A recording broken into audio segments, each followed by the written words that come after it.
नमस्कार दोस्तों, ये हमारी ज्योग्राफी की सेकंड वीडियो है और हमने फर्स्ट वीडियो को जहाँ से छोड़ा है वहीं से हम आगे बढ़ेंगे।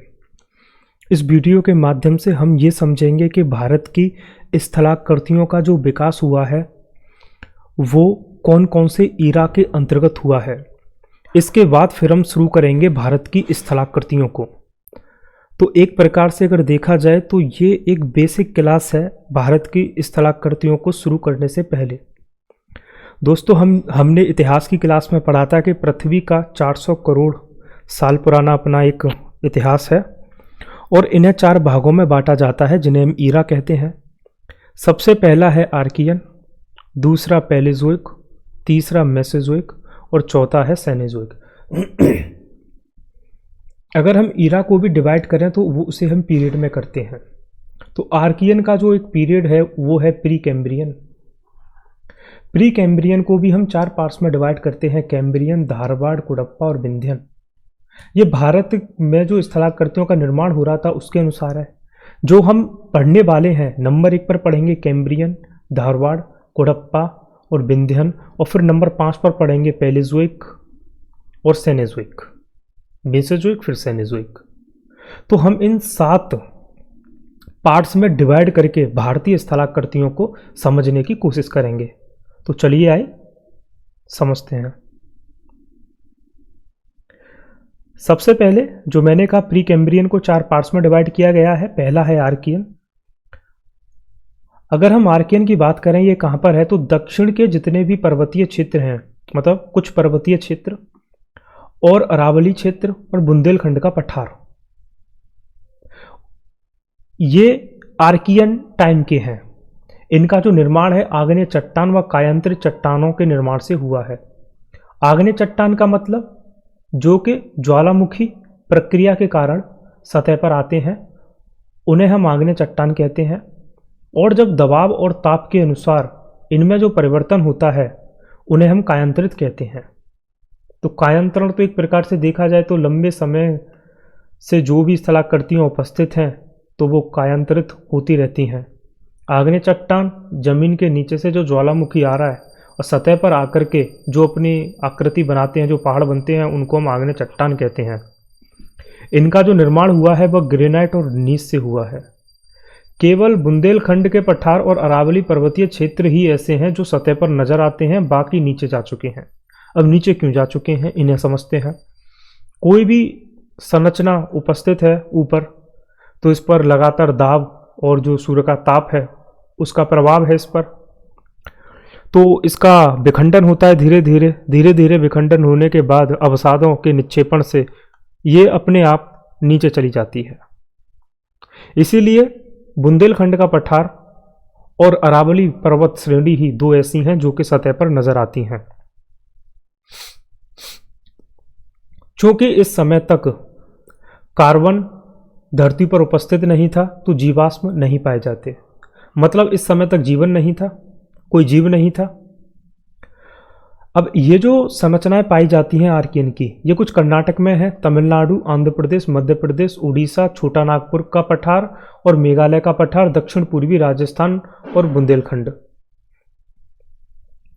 इन संरचनाओं में धात्विक अधात्विक दोनों खनिज संसाधन पाए जाते हैं। जीवाश्म नहीं पाए जाते, धात्विक अधात्विक पाए जाते हैं। चूंकि हमने यहाँ पर पढ़ा ये काफ़ी नीचे हैं तो इसीलिए नीचे होने के कारण इनका दोहन नहीं हो पाता। तो आर्थिक रूप से काफ़ी धनी होने के बावजूद भी इनका दोहन नहीं होता, आर्कियन का नहीं होता, ये याद रखना है। यह प्राचीन बलित पर्वतों में से है, ठीक जैसे कि अरावली पर्वत है। अरावली क्या है? बलित पर्वत। बलित पर्वत का मतलब होता है ये, इसे हम बलित पर्वत कहते हैं। अरावली भी एक बलित पर्वत है। सेकंड है धारवाड़। यह इसका जो निर्माण है ये आर्कियन संरचना थी।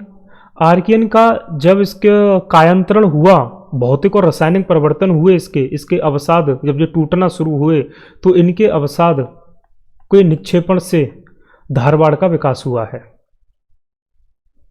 इनमें जीवाश्म नहीं पाए जाते हैं क्योंकि आर्कियन से ही इनका विकास हुआ है, तो इनमें जीवाश्म नहीं पाए जाते हैं। सर्वाधिक विकास कर्नाटक के धारवाड़ क्षेत्र में हुआ है, ये याद रखना है। धारवाड़ का जो सबसे ज़्यादा विकास है कर्नाटक के धारवाड़ क्षेत्र में हुआ है। इसके अतिरिक्त अरावली पर्वतीय क्षेत्र, छोटा नागपुर पठारी क्षेत्र, मेघालय का शिलोंग पठार। अब यहाँ पर ये हमें याद रखना है, अरावली पर्वतीय क्षेत्र को और छोटा नागपुर के पठार को। इन्हें क्यों याद रखना है? क्योंकि धारवाड़ चट्टानों का यहाँ पर विकास हुआ है, तो इसीलिए यहाँ पर धात्विक और अधात्विक खनिज संसाधन पाए जाते हैं। और चूंकि इनका निर्माण अवसादों से है, तो इनका दोहन भी संभव है। भारत में जो सबसे ज़्यादा संसाधनों का दोहन होता है वह इन्हीं धारवाड़ से ही होता है। यहाँ पर धात्विक अधात्विक दोनों संसाधन भरपूर मात्रा में पाए जाते हैं। और सबसे इम्पोर्टेंट जो खनिज संसाधन की बेल्ट है छोटा नागपुर और अरावली की, तो ये धारवाड़ में ही पाई गई हैं। और संसाधनों के तेज में लोह अयस्क, मैंगनीज, सोना, चांदी, डोलोमाइट, अभ्रक जैसे संसाधन पाए जाते हैं।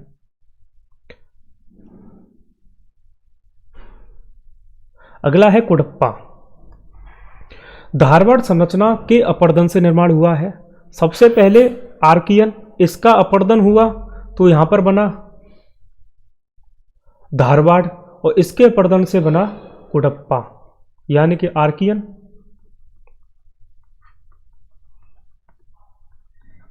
धारवाड़, और ये यहां पर बना कुडप्पा।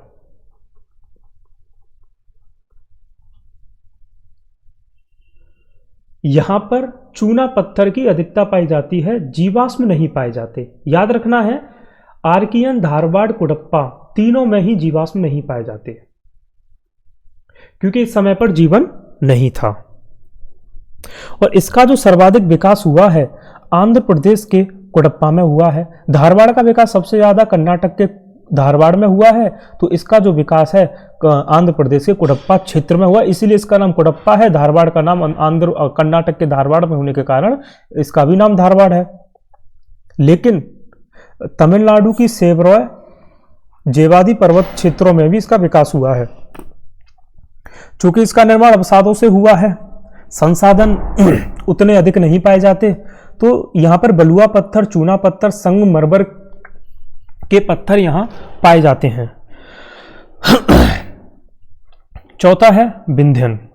अब विंध्यन का जो विकास हुआ है वो कुडप्पा के अवसादों से हुआ है।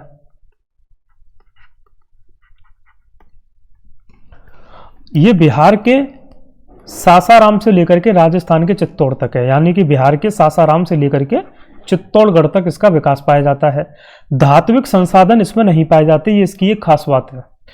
कहीं कहीं जीवाश्म के साक्ष्य हैं। अब जो एक जरूरी इंपॉर्टेंट सूचना है कि जीवाश्म के साक्ष्य जो कहीं कहीं पाए जाएंगे वह विंध्यन से शुरू हो चुके हैं। क्वेश्चन बन सकता है क्या विंध्यन में जीवाश्म के साक्ष्य बिल्कुल भी नहीं पाए गए हैं? तो स्टेटमेंट रॉन्ग होगा। अगर यह भी बनता है कि विंध्यन में जीवाश्म काफी अधिक मात्रा में पाए गए हैं, तो वो भी गलत होगा, क्योंकि ये कहीं कहीं बहुत कम मात्रा में पाए गए हैं।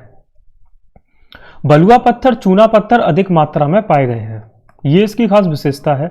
और ना ही इसमें धात्विक संसाधन पाए जाते। और जो सांची का स्तूप है, दिल्ली का लाल किला, सिकंदराबाद का मकबरा, फतेहपुर सीकरी इत्यादि, ये सभी जो बने हैं इन्हीं बलुआ पत्थरों या चूना पत्थर के प्रयोग से बने हैं। तो हमने क्या समझा?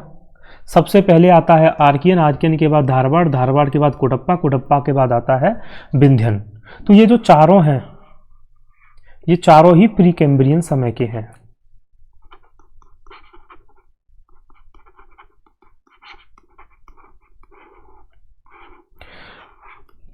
और विंध्यन में धात्विक अधात्विक संसाधन नहीं पाए जाते।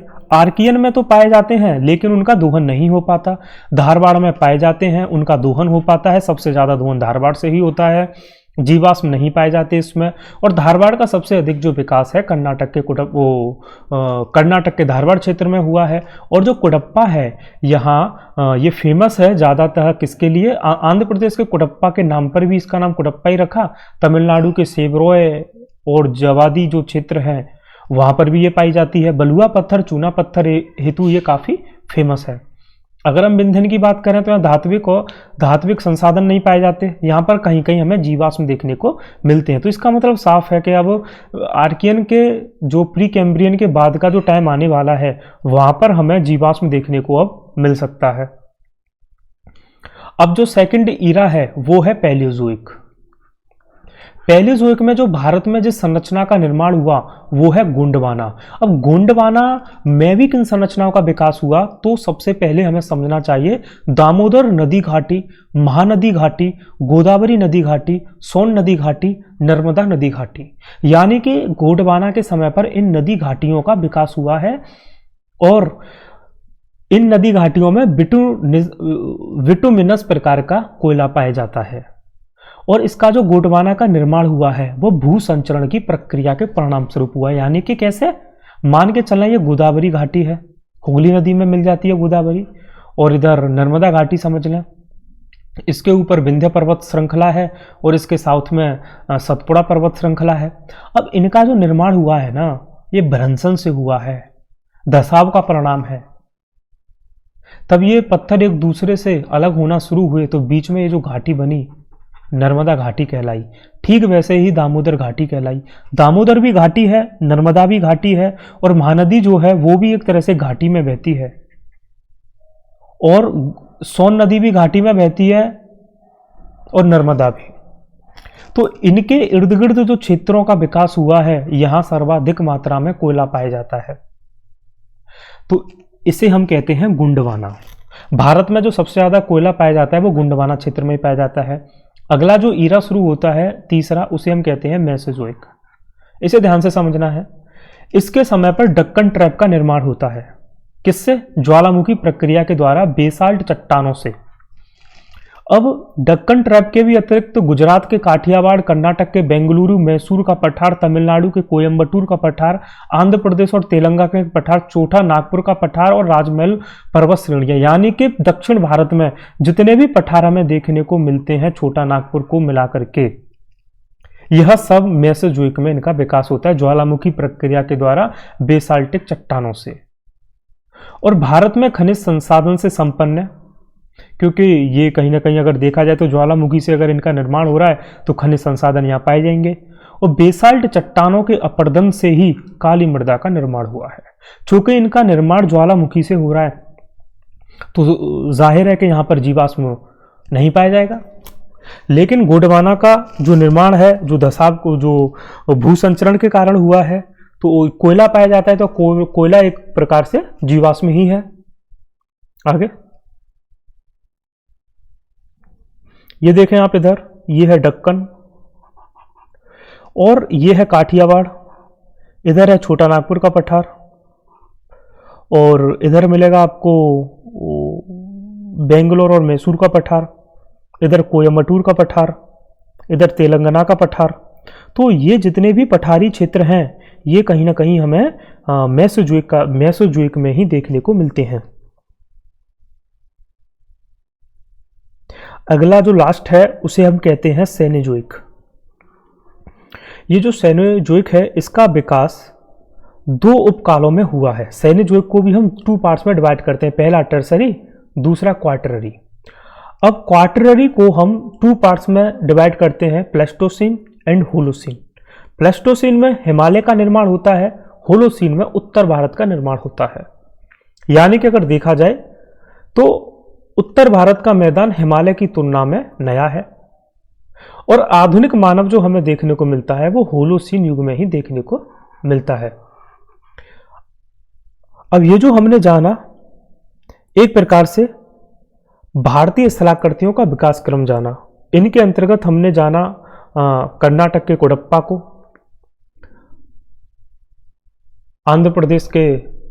कर्नाटक के धारवाड़ को और आंध्र प्रदेश के कोडप्पा को, और दक्कन ट्रैप को, और हिमालय और उत्तर भारत का मैदान और बुंदेलखंड, अरावली जैसी संरचनाओं को। इनका विकास कब हुआ है हमने साथ में ये भी जाना।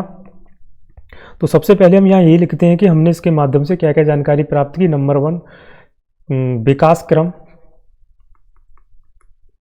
किसका विकास कब हुआ है, और नंबर 2, जीवाश्म कब देखने को मिला।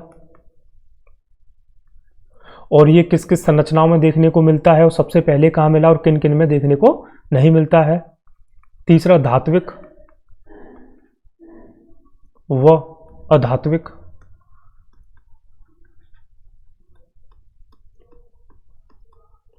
संसाधन हमें कहाँ देखने को मिलते हैं और कहाँ देखने को नहीं मिलते, तो इनके माध्यम से हमने ये देखने को जाना। तो इन और कौन कौन से और स्थलाकृतियों के कुछ नाम हमने इनके माध्यम से जानने की कोशिश की। जब अगली वीडियो होगी तो उसमें ये हमें मालूम होने चाहिए, तभी हम भारत की स्थलाकृतियों को बेहतर तरीके से समझ पाएंगे और इसके बाद जो क्वेश्चन होंगे उन्हें हम तभी और बेहतर तरीके से कर पाएंगे। तो आगे हम पढ़ेंगे स्थलाकृतियों को।